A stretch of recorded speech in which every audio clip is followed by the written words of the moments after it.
I recently was on Michael Shermer's podcast. Right. And he asked me a very interesting question that I want to ask you. Uh-huh. He said to me, so you're religious? I said, yes, I'm religious. He said, okay, well, here's a question for you. Why are you Jewish and not Christian? Oh, I get that every day. I get that. There hasn't been a time in my life. We were just talking right before we got on about how Christians often say, you know, I think you're the most prayed for man in America. And I think it's true because of the many wonderful Christians who pray that I receive Christ. And I don't take that, by the way, I just want to make it clear. I'm not only not offended, I'm actually touched by it. These people really do love me, and I love them. Look, that's a whole fascinating discussion. I have that every year. I have Ask a Jew, Ask a Gentile with a prominent Christian thinker, and the issue, of course, comes up. I believe that Revelation as such ended with the Old Testament. And now, so of course, a Christian will say, yes, that's fine. And Jesus was foreshadowed in the Old Testament. So it's a matter of faith. My biggest issue is I don't believe that anybody could die for my sins. I mean, I have that issue. I have the issue of the divinity of Jesus. I don't have the issue with the messianic claims. By the way, I always explain to Christians, the Jews' problem was not that there were Jews who believed that Jesus was the Messiah. That never would have made the Jewish-Christian separation. The Jewish-Christian separation was over claims that he was God. And that went to the heart of Jewish theology. But of course, it's a triune God for the Christian, and I do believe Christians are monotheists, even with a triune God. But look, my view is that Christians true to their faith are doing God's work. That's what I believe.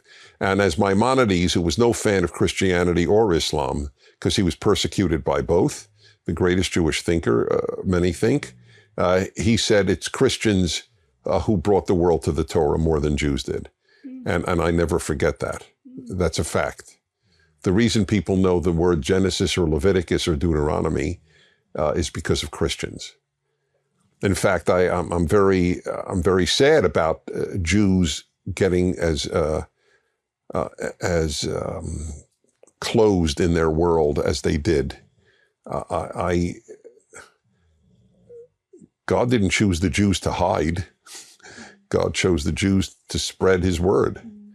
So, which is what I've devoted my life to, just as a side thought.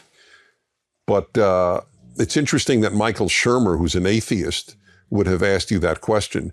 So I will tell you a question I asked Michael Shermer, which I ask every atheist. And the answer to this question reveals to me whether I think the atheist is intellectually honest or not. Do you hope you're right or wrong? Oh, it's such a good question. Yeah. Wow. And I asked it, and it's probably on YouTube. And when push came to shove, to his credit, he said, of course I'd want to see my family after I die. Of course I hope I'm wrong. Okay, and it's the atheist who hopes he's right who is a fool. Not all atheists are fools, and not all religious people are wise, but the atheist who hopes he's right is a fool. You really want this world to be empty, devoid of meaning? You really want it to be a sheer material coincidence? You really want death to be the very end? Everything, every human, everything you've treasured, that is the end? You want that? Are you out of your mind, or have you not thought seriously about the consequences of atheism, which is true for half of them? They don't think the consequences. The Fireside Chat is made possible solely thanks to Prager United members. Please consider joining Prager United at pragerunited.com.